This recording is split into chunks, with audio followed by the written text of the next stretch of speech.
बिस्मिल्लाहिर्रहमानिर्रहीम, अस्सलाम वालेकुम। Welcome to news tonight with Namra Abbasi. इस वक्त हम बात करेंगे सबसे पहले तो ये कि जो अनसर्टेनिटी है पूरी दुनिया के लिए और पाकिस्तान के लिए भी किसी हद तक, क्योंकि पाकिस्तान इस वक्त जो जंग जारी है ईरान, इजराइल और अमेरिका के दरमियान, उसको होस्ट करने जा रहा है निगोशिएशंस को, तो पाकिस्तान के लिए भी अनसर्टेनिटी बहुत ज़्यादा है। आज भी हम लोग पूरा दिन जब आपस में भी इवन बातें करते रहे तो यही बात हो रही है कि सड़कें खुली रहेंगी, नहीं खुलेंगी, बंद रहेंगी, स्कूल्स का क्या होगा, बिजनेसेस का क्या होगा, वफूद इस्लामाबाद आएंगे या नहीं आएंगे। यानी कि एक जो आम आदमी की भी इस वक्त बहस है उसका टॉपिक यही है कि मुज़ाकरात होने जा रहे हैं, नेगोशिएशंस होने जा रही हैं इस्लामाबाद के अंदर या नहीं।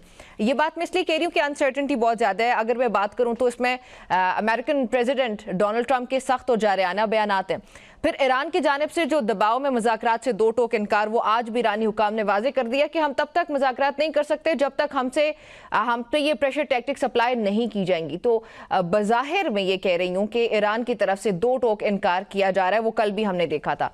और जो ख़त्म होती हुई सीज़ फायर है, ये तमाम तर अवामिल, ये तमाम तर फैक्टर्स मिल के बहुत कॉम्प्लेक्स सिचुएशन की तरफ जा रहे हैं। इसलिए मैंने बोला कि अनसर्टेनिटी बहुत ज़्यादा है।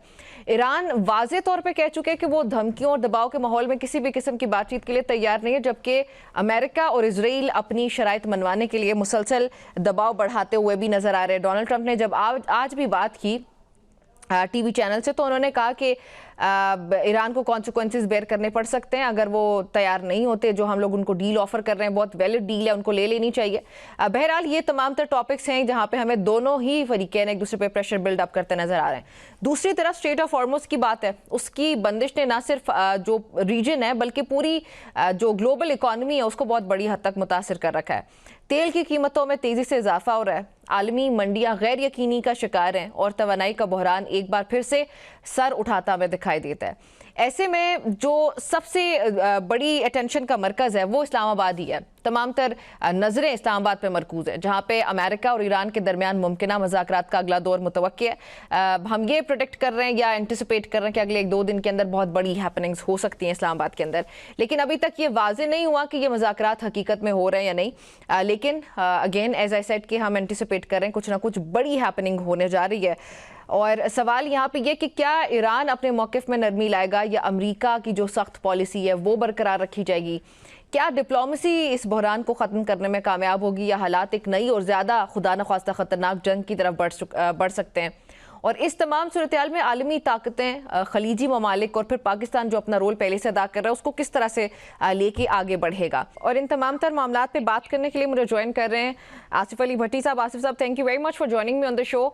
आसिफ, मुझे ये बताइएगा कि डोनाल्ड ट्रंप ने कहा कि तो ओबामा दौर और जो बाइडन दौर से बेहतर डील मैं साइन करने जा रहा हूँ, और क्या वाशिंगटन वाकई कोई नया मुआहदा चाहता है या ये सिर्फ ईरान पर हुकूमत तब्दीली का, रजीम चेंज का दबाव है? और दूसरा, ये JCPO से बेहतर डील किस तरह से हो सकती है? What do you think about that? Thank you so very much for having me. आपके तमाम नाज़रीन को अस्सलाम वालेकुम।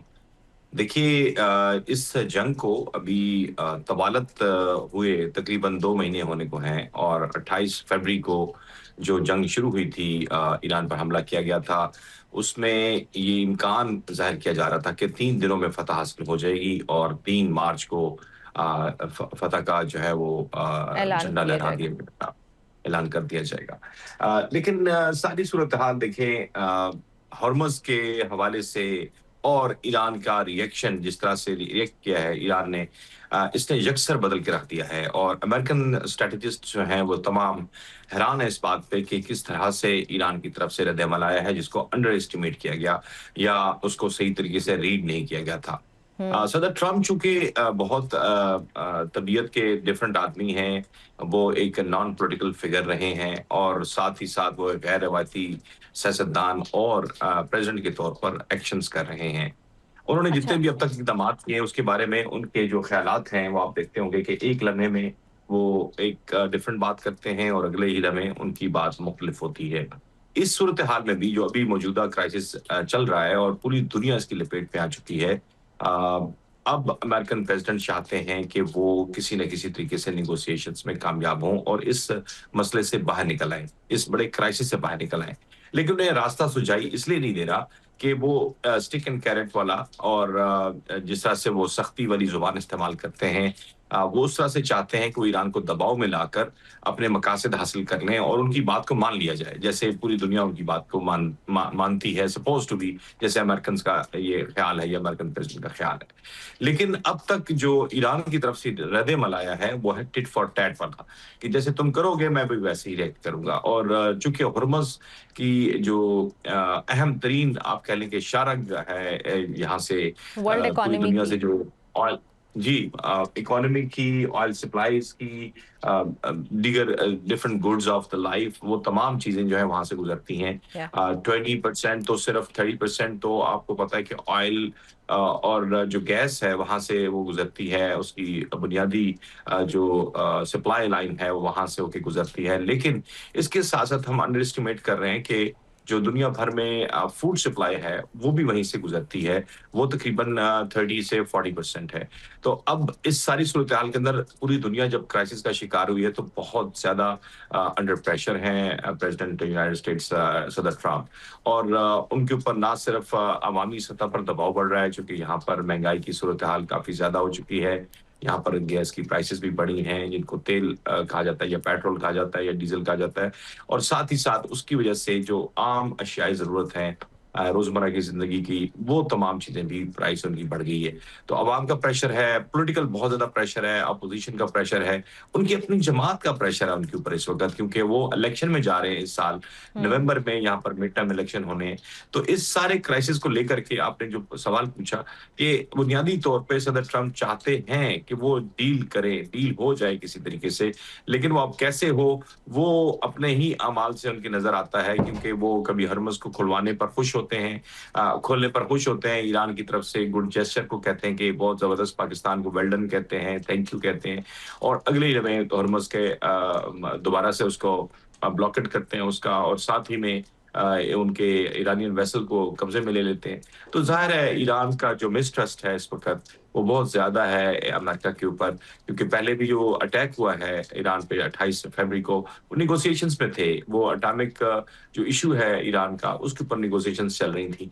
तो अभी भी उनको एतबार उस तरह से नहीं है, और इसीलिए अभी तक ये जो स्टैंड स्टिल वाली पोज़ीशन है, वो बरकरार है। अच्छा, आसिफ, ट्रंप ने जो ईरान के इवन पुलों तक को भी, अब एनर्जी इंफ्रास्ट्रक्चर की तो हम पहले से देख रहे हैं ना कि वो अटैक किया भी जा रहा है, इवन वैसे तो सिविलियन इंफ्रास्ट्रक्चर पे भी हुआ, लेकिन अब तो इतना खुल के बोलना कि ईरान के इवन कोई पुल भी नहीं रहेगा ईरान के अंदर, हम उसको भी टारगेट करेंगे। तो ये जो इस तरह की धमकियां हैं, क्या अमरीकी अवाम और मीडिया इस हद तक बढ़ती हुई वॉर क्राइम्स की हिमायत करते हैं? ये बिल्कुल आपने ज़बरदस्त बात की कि जिस तरह से उन्होंने कहा कि पत्थर के दौर में धकेल देंगे, और जो सिविलाइजेशन को ईरान रिमूव की कर देंगे। हाँ जी, ईरान की जो सिविलाइज़ेशन है हज़ारों साल पुरानी, उसको वो कुचल के रख देंगे। तो देखें, इस तरह की जो बातें करना है, यहाँ पर एक प्रेज़िडेंट के मुँह से ये बातें निकलना, यहाँ का मीडिया बहुत सेंसिटिव है इस मामले के अंदर, और वो इसको रिपोर्ट भी कर रहा है और साथ ही में इस पे तबसरा भी कर रहा है कि कभी ऐसी ज़ुबान नहीं सुनी गई पहले।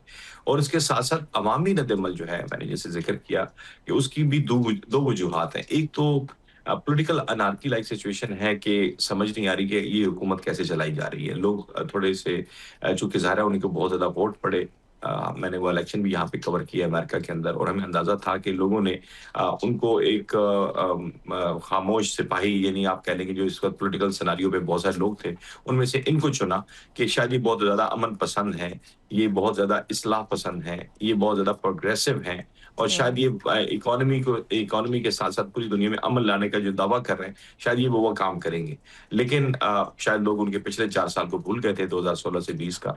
तो वो जो उन्होंने उस वक़्त बातें की थी, अब उस पर अमल दरामद करके दिखा दिया उन्होंने, और लोग अब अंगुश्ते बदलना है कि ये उन्होंने जो फैसला किया है वो वोट देने का, शायद वो उनके दानिश में शायद कोई दुरुस्त फैसला नहीं था, और अवाम का जो रद्द-ए-अमल है उसने बहुत हद तक डिफेंसिव किया है सदर ट्रंप को। लेकिन सदर ट्रंप के ये जो बयानात हैं, इस पे अवाम तो रद्द-ए-अमल दे रहे हैं, लेकिन मीडिया की तरफ से अब इतना प्रेशर है कि अब ये सदर ट्रंप के लिए बहुत मुश्किल हो जाती है जब वो ये बात करते हैं और फिर अपनी ही कही बात को वापस लेते हैं और फिर उसकी वज़ाहत देते हैं कई दफ़ा।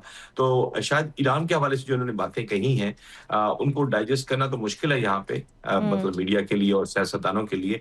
लेकिन अब उन्हें अगर कोई जवाब नहीं मिलता, मुज़ाकरात का मस्बत रास्ता नहीं मिलता, तो देखना ये है कि वो क्या करेंगे, क्योंकि हमारी मैं चूँकि मुसलसल हम लोग राब्ते में रहते हैं एडमिनिस्ट्रेशन के साथ भी, यहाँ पे अमरीकी हुकाम के साथ भी, मीडिया के साथ भी। तो अच्छा। एज़ अ जर्नलिस्ट मेरा पॉइंट ऑफ व्यू ये है कि यहाँ पे शायद बहुत मुश्किल होगी अब दोबारा से एस्केलेट करना इस सिचुएशन को, और अगर ये दोबारा जंग की तरफ सदर ट्रम्प का, जैसे आपने कहा कि रिएक्शनरी किस्म का मूड है, तो मेरा मेरा ख़्याल है कि वो पहले भी बहुत ज़्यादा खो चुके हैं, और जो उन्होंने 28 फरवरी का एक्शन किया था उसके ऊपर शायद उनको कहीं से सपोर्ट नहीं मिली है। तो अब तो हुँ। वो तनहा खड़े हुए हैं, और ना ही उनके साथ उनके जो पुराने इत्तेहादी हैं नेटो, वो उनके साथ है, ना यूके उनके साथ है, और ना ही बाकी दीगर ममालिक, एशियाई ममालिक जो हैं वो उनके साथ हैं। तो अब शायद बहुत मुश्किल होगी, इसलिए पाकिस्तान जो है नेगोशिएशन टेबल उसने सजाई, पहली दफ़ा भी उसने होस्ट किया, बहुत मुश्किल से चीज़ों को कन्विंस किया, और फिर उनको एक टेबल पे लेके आए 47 साल बाद। और अभी भी वो ये कोशिश में लगा हुआ है कि ये सीज़ फायर जो इस वक़्त आज जिसकी डेडलाइन खत्म हो रही है, हुँ। वो एक तो दोबारा से एक्सटेंड हो जाए एक दफ़ा 8 दिनों के लिए, 10 दिनों के लिए। साथ ही में उनकी ये कोशिश है कि पाकिस्तान होस्ट करे उसी तरह से जेडी वैंस को, उनकी टीम को, और ईरानी वज़ीर ख़ारिजा या जो भी वफ़्द आएगा ईरान से नेगोशिएशंस के लिए। तो मेरे ख़्याल में कोशिशें तो जारी हैं, उसमें अब चाइना का भी किरदार है। गो के खुल के चाइना ने अभी तक अपना रोल टर्की, नहीं प्ले सऊदी किया, अरब। वो हुँ। जी, खुल के उसने रोल नहीं प्ले किया, और वो ईरान की बिलवास्ता या बिलावास्ता हिमायत तो कर रहा है। ये सबको अंदाज़ा भी हो रहा है कि ईरान के पास इतनी जदीद टेक्नोलॉजी तो नहीं है, और साथ ही में रीजन सपोर्ट भी ईरान को हासिल है, और आज उनके वज़ीर ख़ारिजा की रीजन वज़ीर ख़ारिजा के साथ बातचीत भी हुई है। इसी तरह यस। से जो अरब कंट्रीज़ हैं उसमें सऊदी अरेबिया बहुत अहम तरीन इसमें हामी है इस बात का, क्योंकि जितनी तबाही हुई है मशरिक़ वस्ता में, उनमें तबाही से ज़्यादा, यानी कि इंफ्रास्ट्रक्चरल तबाही की मैं बात नहीं कर रहा, मैं उस पे ट्रस्ट की बात कर रहा हूँ, जो इस वक़्त जो ट्रस्ट डेफ़िसिट हुआ है वहाँ पे बिज़नेस कम्युनिटी का, क्योंकि ये जो ममालिक हैं अरब कंट्रीज़, ख़ास तौर पे कतर, सऊदी अरेबिया और दुबई, ये बहुत तेज़ी के साथ तरक्की कर रहे थे, आपको पता है, और वहाँ पे इन्वेस्टमेंट हो रही थी।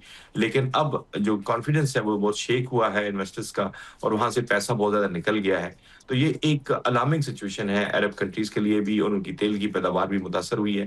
तो चाहते हैं अरब कंट्रीज़ भी कि वो फौरी तौर पे जंग को रुकवाने के लिए अपना किरदार अदा करें, इसीलिए उन्होंने ईरान के खिलाफ जंग में नहीं गए, और बावजूद इसके कि हुँ। अमेरिका ने बहुत प्रेशराइज़ किया सऊदी अरेबिया को कि वो साथ खड़ा हो जाए, लेकिन वो इस जंग में बराह रास्त बीच में शामिल नहीं हुए ये हैं, वही और पॉइंट है ना? अभी भी ये वही और पॉइंट है ना जो अभी आप भी बात कर रहे हैं। माज़रत के साथ आपको इंटरप्ट किया, ये वही पॉइंट है ना जो आप बात कर रहे हैं कि इस वक़्त हम ये देख रहे हैं कि अमेरिका अकेले खड़ा है, किसी ने भी अमेरिका का साथ नहीं दिया, and that might be the only reason जिसने प्रेशर बहुत ही ज़्यादा बिल्ड कर दिया है ट्रंप एडमिनिस्ट्रेशन के ऊपर।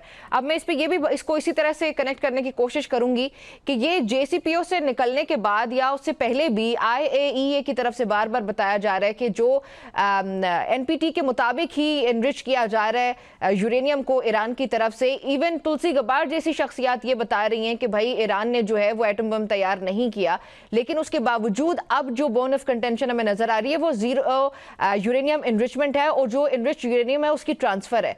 तो ये जीरो एनरिचमेंट वाला जो फॉर्मूला है, इस पे फिर अभी ये जिद क्या है, इसकी असल वजह क्या है आसिफ? देखिए, सीधी सी बात है कि अमेरिका नहीं चाहता कि ईरान एक एटमी ताकत बने, और उसकी फंडामेंटल रीज़न उसका जो दोस्त है इज़राइल, उसकी एक ख्वाहिश है कि वो इस खित्ते के अंदर अपने कंट्रोल को बढ़ाना चाहता है, और उसकी जो जो फंडामेंटल रीज़न है उसकी रोकने की, उसकी रुकावट की, वो ईरान है। तो ईरान की अपनी प्रॉक्सीज़ भी हैं जिसमें मुख्तलिफ मुल्कों के अंदर वो मुख्तलिफ तंज़ीमें काम कर रही हैं। तो एक बहुत बड़ा डेंजर मौजूद है इन तरक्की याफ्ता मुल्कों के लिए, या मजबूत और ताकतवर मुल्कों के लिए। तो उस सूरत हाल के अंदर ईरान को हर तरह से आइसोलेट करना है, और उनकी जो वेपनरी है या उनकी जो ताकत है, चाहे वो एटमी ताकत हो या उनकी अस्करी ताकत हो, उसको कमज़ोर करना है। तो अब इस सारे सिनेरियो के अंदर अगर इनरिचमेंट पे भी बात कर ली जाए, जो कि 900 के करीब पाउंड्स के करीब इन यूरेनियम जो इनरिच हुई हुई है, उसको किसी मुल्क के हवाले करना शायद ईरान के अपने बस में भी नहीं है। क्योंकि देखें, जो यूनिटी हमें नज़र आई है ईरान के अंदर, बेशक वहाँ पे 2 मुख्तलिफ क्लासेस पाई जाती हैं, इस्लाम पसंद मौजूद हैं और क़दामत पसंद मौजूद हैं, और वो गवर्नमेंट में भी रहे हैं मुख्तलिफ औकात में। लेकिन जब आपने मुल्क की सॉवरेनिटी की बात सुनी होगी उनसे, तो तो सब एक वो है। सारे लोग इस वक़्त एक नज़र आ रहे हैं, और वहाँ की जो सियासत है या वहाँ की जो अवाम है, वो एक पेज पे नज़र आती है। तो ये जो इत्तेहाद है, इसने बहुत सख्त किस्म का एक रद्द-ए-अमल दिया है, पूरी दुनिया को नज़र भी आया है, और जिस तरह से सर्वाइव किया अभी तक ईरान ने, इस चीज़ को हम एज़ अ जर्नलिस्ट भी अगर देखें, तो ये एक हमें डिफरेंट सिनेरियो नज़र आता है कि कोई भी ऐसी नेशन जिसको 2 ताकतवर तरीन दुनिया के मुल्क जो हैं, वो कुचलने की कोशिश कर रहे हों, और वो खड़ा रहे आगे से। तो चाहे बेशक उनका बहुत नुकसान हुआ है, कहा जा रहा है कि $250 बिलियन का नुकसान हुआ है ईरान का जो अपना क्लेम है, जो वो कह हुँ, भी रहा है, नेगोशिएशंस में भी बात उन्होंने की है कि उसको पे बैक किया जाए, या वो नुकसान जो है अमेरिका उसकी अदायगी यहाँ करे। लेकिन इस सारे सिनेरियो के अंदर ईरान को इस तरह धमका के, उनको प्रेशराइज़ करके, और जो एनरिचमेंट का बहाना बना के, तो शायद बहुत मुश्किल होगा उनको इवन अब टेबल पे लाने का मुश्किल पड़ गई है। ट्रम्प साहब अभी चंद लम्हे पहले, मैं आपको अपडेट कर दूँ आपके प्रोग्राम में, अभी जी। उन्होंने थोड़ी देर पहले बात की है, और वो ईरान को ये धमकी-आमेज़ तरीके से फिर कह रहे हैं कि फिर वरना उनको मैं ये कर दूँगा और वो कर दूँगा, जैसे वो हुँ, कहते रहे हैं। लेकिन साथ ही कह रहे हैं कि मैं खुद भी मिलने को तैयार हूँ ईरानी हुकाम से। तो यहाँ पे मीडिया जो है ये भी रिपोर्ट कर रहा है कि मुमकिना तौर पे, क्योंकि वो एक गैर रवायती आदमी हैं, गैर रवायती प्रेज़िडेंट हैं, गैर रवायती सियासतदान हैं, तो ऐन मुमकिन है कि वो ऐन टाइम पे ये भी कह दें कि वो खुद जाने को तैयार हैं इस्लामाबाद, और वो बैठने को तैयार हैं, आज और हमने वर्चुअली शायद उनके वो अटेंड करने की कोई खबर देखी थी कि वो वर्चुअली उसको अटेंड कर सकते हैं, but he might come as well. जी।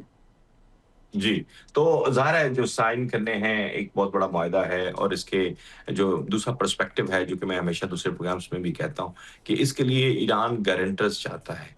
अभी वो अकेले Absolutely. कोई भी डील नहीं करेगा अमेरिका के साथ, क्योंकि उसका ट्रस्ट डेफ़िसिट है।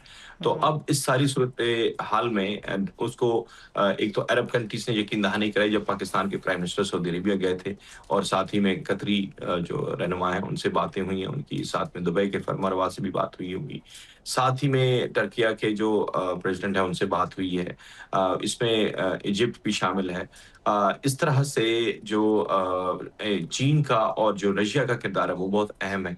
अब यहाँ पे दूसरा सिनेरियो भी हमें देखना चाहिए कि क्या वाक़ई इख़लास पाया जाता है ईरान के जो बाकी हामी ममालिक हैं उनके अंदर भी, कि क्या वो इस हालत में जब अमेरिका बुरी तरह फँसा हुआ है, क्या उसको छोड़ने को तैयार होंगे और उसको मज़ीद फँसाने की कोशिश करेंगे, या उसको निकालने की कोशिश करेंगे? तो हुँ, ये भी एक सिनेरियो है जिस पे शायद हम बात नहीं कर रहे अभी तक, लेकिन बहुत सारे यहाँ पे तज्ज़ियाकार जो हैं या जो अख़बारात हैं, टेलीविज़न है, वो ये बात कर रहे हैं कि ये जो बात नहीं बन रही, और अभी बड़ा हार्ड स्टैंड ले लिया है ईरान ने कि वो टेबल पे नहीं आएगा। इसके पीछे क्या फ़िलॉसफ़ी हो सकती है? क्या ये मुमकिन है कि कुछ ममालिक ये चाहते हों कि अब अमेरिका बहुत बुरी तरह से इस वक़्त फँस गया है, और हर्मज़ बंद होने की वज़ह से पूरी दुनिया का प्रेशर उसको फ़ेस करना पड़ रहा है। इवन हुँ, अभी थोड़ी देर पहले जो अपडेट्स आई हैं, यूएन ने भी अपील कर दी है कि हर्मज़ को खुलवाने के लिए आलमी दुनिया जो है वो इस वक़्त मिलकर एफ़र्ट करे। तो इसका मतलब है कि प्रेशर इस कदर है कि प्रेज़िडेंट के घर में तो जो भी सिलसिला चल रहा है अमेरिका के अंदर, महँगाई है, सियासी प्रेशर है, सफ़ारती प्रेशर है, बहुत सारे जो यहाँ के बिज़नेस कम्युनिटी है वो बहुत ज़्यादा उनको डिमांड कर रही है कि इस सूरत-हाल से निकला जाए फ़ौरी तौर पे। लेकिन इंटरनेशनल प्रेशर जो है उसने भी बहुत ज़्यादा दबाव में रखा हुआ है अमेरिकन प्रेज़िडेंट को। इसीलिए ठीक वो है। अपनी जो जिस पे आप ये सोचिए कि उन्होंने फिर हमला क्यों किया? अगर आपने नेगोशिएशंस ही करनी थी, रेज़ीम भी बदला नहीं गया, और आपने उस मुल्क को अमलिया-मेड भी नहीं कर सके जिस तरह का आपका ख़्वाब था, तो फिर आप उससे फिर नेगोशिएशंस अभी कैसे कर रहे हैं? तो अभी तो रेज़ीम तो आप जो इसमें आसिफ जो आपने बात की है ना कि ईरान इस वक्त गारंटर्स चाहता है, वो हमने देखा था कि पाकिस्तान के जब फॉरेन मिनिस्टर भी गए थे चाइना, तो हम लोग एक्सपेक्ट कर रहे थे कि चाइना जो है वो एज अ गारंटर सामने आएगा, और पाकिस्तान वो रिक्वेस्ट करने के लिए गया बिकॉज ईरान वांट्स के चाइना गारंटी दे। तो इस सिचुएशन में आपको क्या लगता है, बिकॉज उसके बाद भी हमने ये देखा कि चाइना का रोल तो बहुत लो की रहा है, बाकी भी जो ममालिक आपने गिने वो गारंटी के तौर पे उस तरह से कोई सामने नहीं आया। तो ये जो गारंटी मांगता है ईरान, तो वो किससे मांगता है और वो कौन देने के लिए तैयार हो सकता है? देखिए, ईरान ने तो कोई वाज़ेह तौर पे ये बात नहीं कही है कि उनके कौन लेकिन से ऑफ कोर्स उसको इट कौन would say need that. Guarantors हैं। मैं ये शायद हम लोग जो यहाँ पढ़ने वाले लोग हैं और जो मुख्तलिफ सफारती ज़राए से कनेक्ट रहते हैं, हुँ, उनका ये कहना है कि मुमकिना तौर पे अरब कंट्रीज़ जिन पर बहुत ज़्यादा क्लोज़नेस है यूनाइटेड स्टेट्स की और उनके बहुत पुराने ताल्लुकात भी हैं उनके साथ, अच्छा। शायद they can play their role. Arab countries और साथ ही में जो नेटो कंट्रीज़ हैं या जैसे आप यूरोप कह लें, वो ममालिक अपना ताकत का जो ज़ाहिर है वो भी एक ताकत तो है, माशी भी ताकत है, उनके पास वेपनरीज़ भी हैं, अस्करी ताकत भी है वो, लिहाज़ा वो भी अपना रोल प्ले करें। लेकिन जो चाइना का रोल है या रशिया का रोल है, वो हमें नज़र नहीं आता कि वो अमेरिका के फ़ेवर में कैसे हो सकता है। या क्योंकि दोनों ये जो अभी दुनिया के अंदर एक तब्दीलियाँ आई, जिस तरह से तब्दीलियाँ आई हैं, चाहे वो माशी महाज़ पे हों या जंगी महाज़ पे हों, ये ताकत का इस वक़्त तवाज़ुन तो बिगड़ा हुआ है और कॉम्पिटिशन चल रहा है। तो ईरान के साथ जब चाइना खड़ा हुआ है या रशिया उसकी हेल्प आउट कर रहा है उनको जिस तरीके से भी, तो क्या ये हम सोच सकते हैं कि एक ऐसे सॉलिड दुश्मन के खिलाफ जो कि इस वक्त फंसा हुआ है, उनके दुश्मन, तो जाहिर है वो अमेरिका को फेवर तो नहीं करने के लिए आगे आएंगे। तो हुँ, अगर गारंटी भी करना है तो वो कुछ ऐसा निगोशिएशन होगी, ऐसी बात होगी जिसमें जो ईरान को ज्यादा फायदा हासिल हो। ईरान जो है वो अपनी बात मनवा सके और ईरान इसीलिए अड़ा हुआ है इस बात पे, वरना देखें अभी जो इस वक्त सिनेरियो है उसमें ये जो जंगबंदी है इसके वक्त में आज का दिन है, सिर्फ चंद घंटे बाकी रह गए। ट्रू। तो कैसे वो ईरान कह सकता है कि अच्छा ठीक है जी मुझ पे हमला कर दो बेशक, तुमने अगर करना है तो इसका मतलब है कि कुछ तो है, कुछ तो ईरान सपोर्ट इज़ हासिल है। Prepared for that. और हुँ। यस, ईरान और इज एंड दैट प्रिपेयर्ड और दैट कुड उसके बी द रीजन कि यही वजह है शायद कि ईरानी न्यूज एजेंसी तस्नीम का भी ये दावा है कि ईरान ने अमेरिका के लिए दूसरी जहन्नुम तैयार कर रखी है। ईरानी हुकाम बार बार ये कह रहे हैं कि हम अभी तो हमने अपने बहुत से कार्ड्स प्ले ही नहीं किए, अभी तो बहुत से सरप्राइजेस बाकी हैं। तो हम ये एक्सपेक्ट इससे भी कर सकते हैं कि पेंटागन शायद ये नए सरप्राइजेस के लिए और अहदाफ के लिए ये जो एक पूरी फहरिस्त है उससे शायद आगाही नहीं है, और ये वजह है कि ईरान इतना एडमेंट हमें दिखाई देता है। Is it so? Probably you are very right because they already underscore and undermine the capability of Iranian weaponries, Iranian solidarity और Iranian reaction। वो अंडर एस्टिमेट करने की वजह से ही आज इस मकाम पे खड़े हैं कि जो जंग 28 फरवरी को स्टार्ट की, 3 मार्च को जिसको खत्म करने का दावा था, वो तमाम चीजें आज अप्रैल की 20 तारीख तक पहुंच गई हैं, 19 तारीख तक पहुंच गई हैं। तो ये कोई मजाक नहीं है, ये कोई ओके। आम बात नहीं है। किसी भी मुल्क के लिए इससे बड़ा कोई भी रिएक्शन नहीं हो सकता है। हम्म। और आज अगर हम इस सिनेरियो को सारे को देखें तो 21 तारीख तक इसको 21 तारीख तक खींच के लेके जाना, ये ईरान भी इसमें क्रेडिट मिलता है ईरान को भी कि उसने उस तरह से सरेंडर नहीं किया जिस तरह से सरेंडर करने की अमेरिका दावा कर रहा था, जिस तरह ताकत उनके पास है, जिस तरह से उनकी मशरिक़ वस्ता में प्रेजेंस है। आप सोचिए जरा कि मुख्तलिफ ममालिक के अंदर कितने बड़े बड़े बहरी अड्डे हैं, फिर उनके बहरी बेड़े इस वक्त समंदर में खड़े हैं। तीसरा बहरी बेड़ा जो कि दुनिया के जदीद तरीन हथियारों से लदा हुआ है वो भी मौजूद है।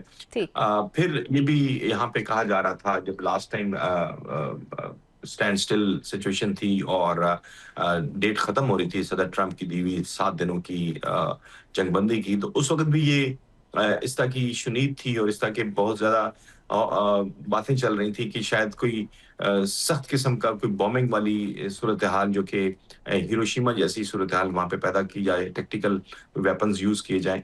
तो इसका भी जवाब सदर अमेरिका को मिल गया था पूरी दुनिया से कि अब इसकी गुंजाइश नहीं है, ये अब ये आसान नहीं होगा और किसी को कुचल देना, किसी मुल्क की सॉवरेनिटी को खत्म कर देना और उनके लोगों को मार देना, शायद ये कोई वाइज या कोई रास्ता नहीं हो सकता है किसी भी दूसरे ताकतवर मुल्क के लिए।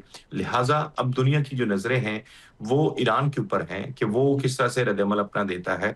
अमेरिका की तरफ से अब लगता ऐसे है कि वो नेगोशिएशन टेबल पे हम्म। उनको लाने के लिए वो जो हॉर्मज़ को उन्होंने ब्लॉकेट किया हुआ है, साथ ही में या। जो वेसल ईरानियन पकड़ा हुआ है, ऐन मुमकिन है कि अगले चंद घंटों में खुद सदर अमेरिका जो है उनको छोड़ने का as a good good gesture, जैसे हुर्मुज़ को खोलने का गुड जेस्चर दिया था पिछले नेगोशिएशंस में ईरान ने, शायद अमेरिकन प्रेसिडेंट भी ये करें और उसके बाद जो है वो नेगोशिएशन टेबल के ऊपर यूरेनियम की जो अफजुदा शुदा जो यूरेनियम है उसको इंटरनेशनल एटॉमिक एनर्जी एजेंसी के हवाले या उनकी ठीक। निगरानी में देने की बात शायद वो करें।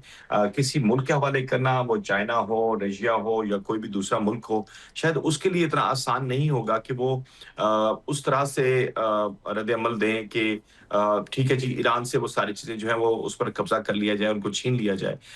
मेरा ज़ाती ख़्याल है कि शायद ये इतना आसान नहीं होगा कि ईरान हुँ। को जो है किसी तरीके से उसको प्रेशराइज़ करके ट्यून डाउन किया जाए ठीक है। और उनकी जो कैपेबिलिटीज़ हैं, उनको हथिया लिया जाए। जी, बिल्कुल ऐसे ही है। It is lovely talking to you Asif. Thank you very much for joining me on the show. नाज़रीन, गुफ्तगू आप एक ब्रेक शामिल करने लगी हूँ। ब्रेक के बाद जल्दी से वापस आते हैं।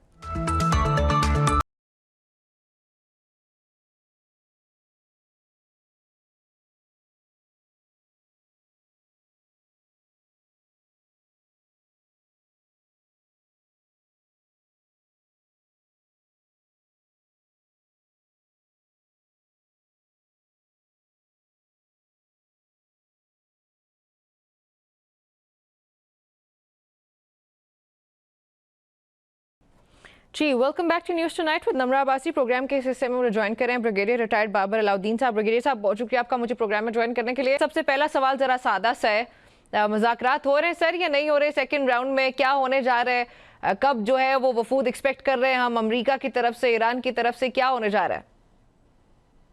देखिए जी, कल की बात हो रही थी कि वेडनेसडे को बातचीत होगी। जो उनकी सीज फायर है वो भी कल रात तक है।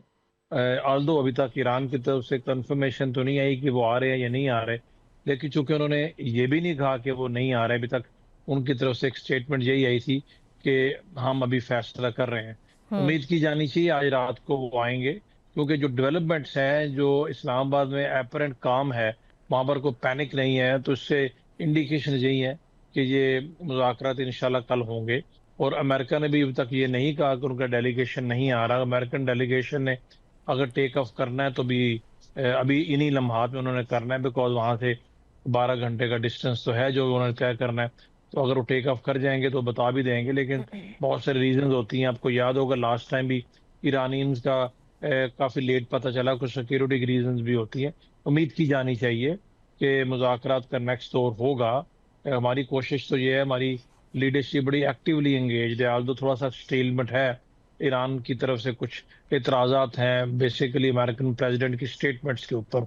आल्दो आपने हुर्मस के में जो उन्होंने नाकाबंदी की है वो भी है, बट मेनली चूंकि डोनाल्ड ट्रंप जो है, उनकी हर आधे घंटे बाद कोई ना कोई ट्वीट आ जाती है जिसमें कुछ ऐसी बातें होती हैं जो कि नहीं होनी चाहिए। जब बातचीत हो रही है तो माहौल को ठीक रखना चाहिए, बट क्या किया जाए, उनकी शख्सियत ऐसी है, one has to live with that. But चूंकि उनकी उसी ट्वीट में कुछ पॉजिटिव बातें भी होती हैं, तो हम पॉजिटिव इंटेंट को ले लेते हैं।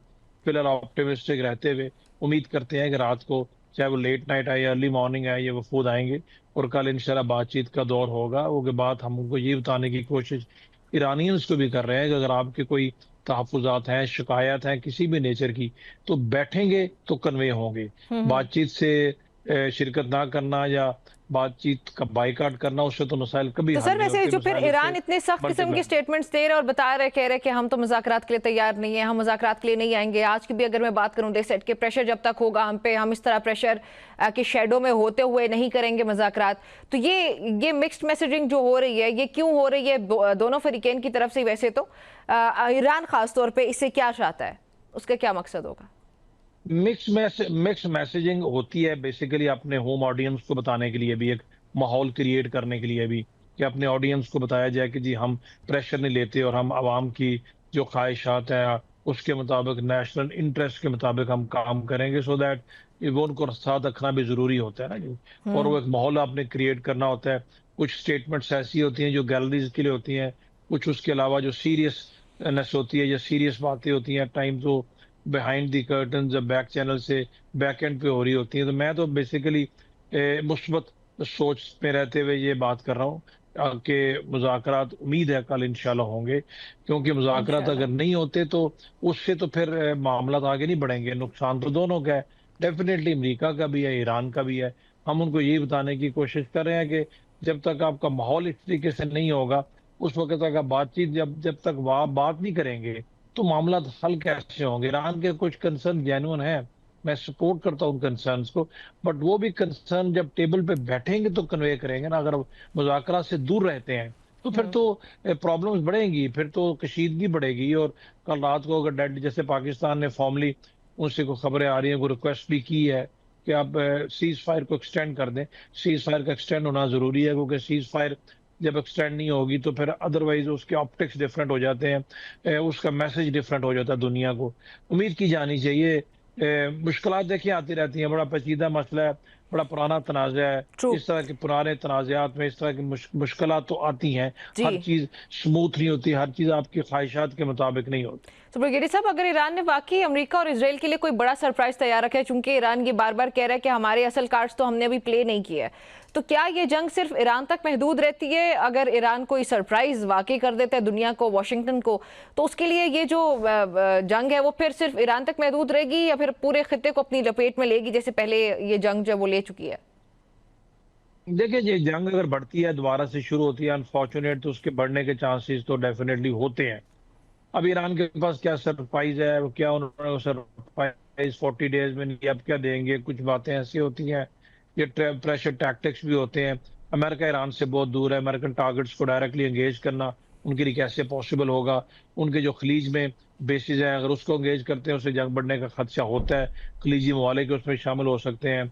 इसराइल को पहले भी एंगेज करते रहे हैं, इसराइल को वो अब भी एंगेज कर सकते हैं। अभी स्टॉक पाइल में क्या और क्या कुछ नहीं है, कि बात वही है कि सरप्राइज अगर आपने देनी है तो डिस्ट्रक्शन की सरप्राइज देनी है ना।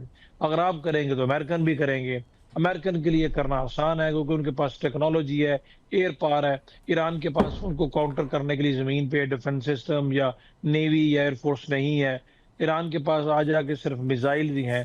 तो जंग की बातें तो खैर किसी वक्त भी हो सकती हैं। जंग शुरू करने के लिए तो किसी अक्लो दानिश की जरूरत नहीं है ना जी। सीज फायर खत्म करके दोबारा से जंगी हालात में जाने के लिए किसी विजडम की या सैनिटी की जरूरत नहीं। वो तो खैर किसी वक्त भी किया जा सकता है। विजडम तो यही है कि जंग को जिस हद तक रोका जा सके, तनाज़ात के हल के लिए हर मुमकिन कोशिश की जा सके, वो करनी चाहिए। अगर फर्स्ट राउंड में अमेरिकन प्रोवोकेशन के बावजूद ईरान ने शिरकत की, तो डोनाल्ड ट्रंप की स्टेटमेंट तो पहले भी थी, अभी भी है, नहीं होनी चाहिए। मैं कतन उनको सपोर्ट नहीं करता, बट मैं कहता हूं कि फिर आपको एकदम मुज़ाकरात में तो आना चाहिए। और कम से कम पाकिस्तान इतनी एफर्ट हम कर रहे हैं, इतनी एफर्ट कर रहे हैं, इन्हीं के लिए कर रहे हैं। हम तो डायरेक्टली तो अभी जंग का हिस्सा नहीं है।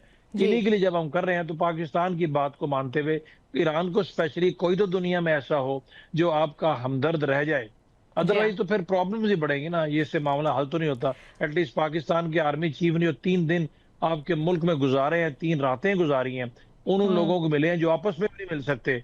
तो एटलीस्ट कुछ तो उनकी बात की लाज इनको रखनी चाहिए। अच्छा सर, फॉरेन मिनिस्टर इसाक डार की हुई है जो मुलाकात वो अमरीकी नाज़िमुल उमूर नेटली बेकर से, उसमें भी उन्होंने जो पाकिस्तान की तरफ से दरख्वास्त की गई है कि जो सीज फायर है उसको एक्सटेंड किया जाए। ये एक्सटेंशन बड़ा ज़रूरी है, जो एक प्रोसेस पूरा चल रहा है उसको आगे लीड ऑन करने के लिए।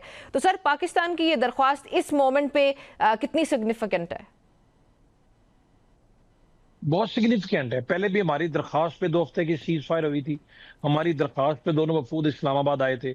अभी भी दरख्वास्त करना भी हमारा ही बनता है, क्योंकि पहले भी हमारे कहने पे हुआ था। और ये इसलिए जरूरी है कि अगर मुज़ाकरात फर्ज करे कल नहीं भी होते और सीज फायर एक्सटेंड होता है, तो वो एक पॉजिटिव इंटेंट जाएगा, एक पॉजिटिव मैसेज जाएगा कि एटलीस्ट दोनों फ्री कैन बातचीत करने में अभी भी संजीदा है। किसी वजह से अगर कल नहीं भी हो सके, तो सीज फायर पे एग्री करने का मतलब ये होगा कि वो जंग की तरफ नहीं जाना चाहते, वो मुज़ाकरात करना चाहते हैं। फिर जो कुछ इश्यूज रह जाएंगे, उन इश्यूज को दोबारा से रिजॉल्व करने की कोशिश की जा सकती है। बेसिकली हमें सबको पता होना चाहिए कि जो कुछ भी अभी तक डिले हो रहा है, इसकी रीजन एक ही है कि ईरान को अमेरिका पे एतमाद और यकीन नहीं है, और उसके पीछे एक लंबी हिस्ट्री है। और उस एतमाद और यकीन ना होने में अमेरिकन प्रेसिडेंट की जो स्टेटमेंट्स हैं उसको री इन्फोर्स कर देती हैं। ये टोटल प्रॉब्लम है। और उसको किसी तरीके, जब तक एतमाद पैदा नहीं होता उस वक्त तक मुज़ाकरात नहीं होंगे। और एतमाद पैदा करने के लिए भी मुज़ाकरात जरूरी हैं, क्योंकि मुज़ाकरात करेंगे, आपस में बैठेंगे, आपस तो में एक दूसरे के व्यू पॉइंट को सुनेंगे, जी। आर्गूमेंट काउंटर आर्गूमेंट होंगे, ट्रू। तभी एतमाद पैदा होगा ना जी। अच्छा ब्रिगेडियर तो साहब, हर ये चीज ईरान का डिपेंड कहना है, करती है जो हम अभी बातचीत बात कर रहे थे नए कार्ड्स की, जो सरप्राइज की बात हो रही थी ईरान से, सर जो ये नए कार्ड्स की बात हो रही है मैदान जंग के अंदर, ईरान कह रहा है हमारे पास मौजूद है, सर आपके ख्याल में वो कार्ड्स हो क्या सकते हैं वैसे? कोई वो कार्ड्स बेसिकली मिसाइल जो हो सकते हैं, कोई लॉन्ग रेंज मिसाइल हो सकते हैं, कोई सुपरसोनिक हाइपरसोनिक मिसाइल हो सकते हैं। जिनका भी इस्तेमाल और हुआ ही क्या नहीं होना था। है, और तो इसके अलावा कुछ नहीं। हम्म। जिनका अभी तक कुछ ऐसे मिसाइल जिनका इस्तेमाल नहीं हुआ वो हो सकते हैं। लिथैलिटी उनकी इससे ज्यादा हो सकती है। और तो ईरान के पास कुछ और ऐसे कार्ड, मेरा नहीं ख्याल, बीइंग अ मिलिट्री मैन, जो एयरफोर्स नहीं है, नेवी नहीं है उनके पास, तो मिसाइल ही एक कुछ ऐसे हो सकते हैं जो जो अभी तक यूज नहीं हुए, जो कि सरप्राइज होगा स्पेशली इसराइल के लिए, उनको टारगेट करने के लिए। बहरहाल क्योंकि ये तो सबको पता है कि रूट कॉज तो इसराइल है, असल बीमारी की बुराई की जड़ तो वही है। अगर वो ना हो, ऐसा हरकत ना करें, तो ये जंग भी ना होती और सब कुछ ना होता। क्योंकि अमेरिका को तो ईरान से लॉजिकल स्पीकिंग को खतरा नहीं हो सकता। ये इसराइल को ही सारी प्रॉब्लम है, स्पॉइलर भी वही है। और अभी भी वही चाहते हैं कि जंग बंदी ना हो, मुज़ाकरात ना हो। उन्हीं की लॉबी प्रेशराइज करती है अमेरिकी सदर को भी। उनके उनके साथ लिंकेजेस हैं, बहुत सारे इश्यूज हैं। कुछ अभी सामने आ रहे हैं, कुछ वक्त के साथ साथ आएंगे। मीडिया पे हम देखते रहते हैं। It is not that simple जितना नजर आता है। अदरवाइज इस तरीके से ये पेचीदा मामला ना होते। सर, ये 480 किलोग्राम ऑफ जो इनरिच यूरेनियम है, इसके ट्रांसफर की बहुत बहस है। ये आपको होता हुआ नजर आता है कि एक तो ये पॉसिबल किस तरह से होगा, मैं प्रैक्टिकली बात कर रही हूँ, और दूसरा ईरान को इस पे किस तरह से मनाया जाएगा? बिकॉज एक तो जीरो इनरिच यूरेनियम वाला फॉर्मूला, उस पर ईरान बिल्कुल अग्रीड नहीं है, वो उस पर बजिद क्यों है अमेरिका, ये एक अंडरस्टैंड करने की बात है। और दूसरा ये कि अगर ये मान भी जाता है कि चले ट्रांसफर हो, तो वो फिर किस तरह से होगा? देखिए जी, जीरो इनरिच यूरेनियम का तो फायदे को नहीं है। फिर उस यूरेनियम को रखने का फायदा क्या? अगर आपने यूरेनियम को एनर्जी पर्पसेस के लिए या मेडिकल पर्पस के लिए यूज करना है, तो आई बिलीव जो आईएईए की उसमें जो अलाउड, जो परमिसिबल लिमिट है, एनपीटी के दैट इज तहत sir. 3.6, if I am not wrong. Hmm. NPT 3.6, तो 3.6 तो वैसे भी वो लीगली और कानूनी तौर पे इंटरनेशनल कवानीन के मुताबिक रख सकते हैं। तो why yes. Should they go to zero? ये जाती की बात है। दुनिया जहां के लिए कानून डिफरेंट, ईरान के लिए डिफरेंट क्यों? अभी जो उनके पास यूरेनियम इस वक्त मौजूद है, अगर उन्होंने अमेरिका को देना है, तो भाई 40 दिन की जंग क्यों की थी? फिर तो आप सरेंडर कर दें। ये भी वो नहीं हो सकता। देखिए, एक्सट्रीम पे जाके मुआहदे नहीं होते। मुआहदे हमेशा दरमियानी हल के ऊपर होते हैं। ठीक है, एक ऑप्शन ये हो सकती है कि आईएईए के कंट्रोल में दें, लेकिन रहे वो ईरान में ही। एक और होता सर, है ना वो तो हाईली जेसीपीओ के इनरिच्ड तहत भी रह यूरेनियम, रहे एक थे आईएईए की मॉनिटरिंग के अंदर। वो तो सब्जेक्ट ही ये था कि आईएईए की मॉनिटरिंग होगी।